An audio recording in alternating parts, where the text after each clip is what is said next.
avec lequel j'avais des liens plus que des liens amicaux. Mon épouse était donc dans la famille, on s'est occupé des convives, des invités dans la journée.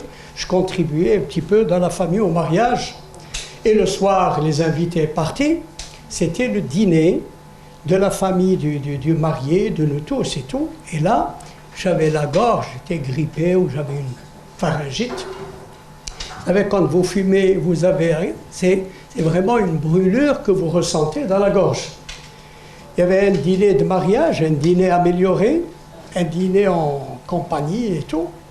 J'ai dit non, j'ai pas envie de manger, alors que je n'avais pas mangé toute la journée, puis j'avais la cigarette. À cet instant, je me suis posé la question, ce n'est pas normal que je sois possédé par cette cigarette qui me fait mal. Et puis vous savez ce que fait la cigarette. Vous avez la cigarette du matin, la cigarette l'après-midi, la cigarette après le déjeuner, la cigarette quand vous êtes énervé.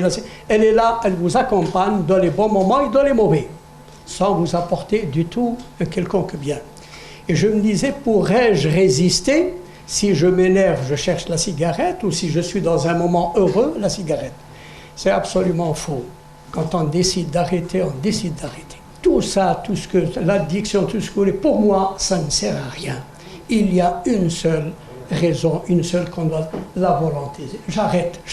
Un autre aspect qui n'est pas dit, c'est le côté financier. Vous savez combien coûte un paquet de Marlboro? Il y en a qui en consomment deux. C'est peut-être, je ne sais, c'est pas 500 dinars multiplié par un mois, c'est la moitié du salaire.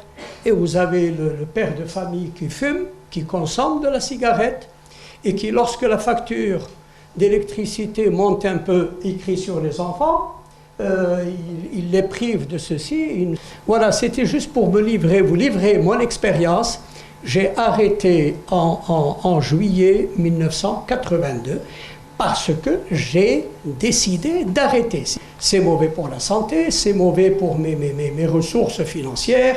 Je n'arrête pas de lire et de voir les images, comment sont les poumons, n'est-ce pas, comment sont.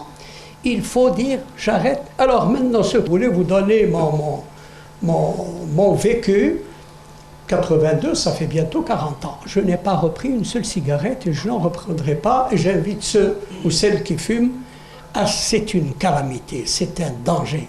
C'est la seule cause de mort qu'on peut éviter.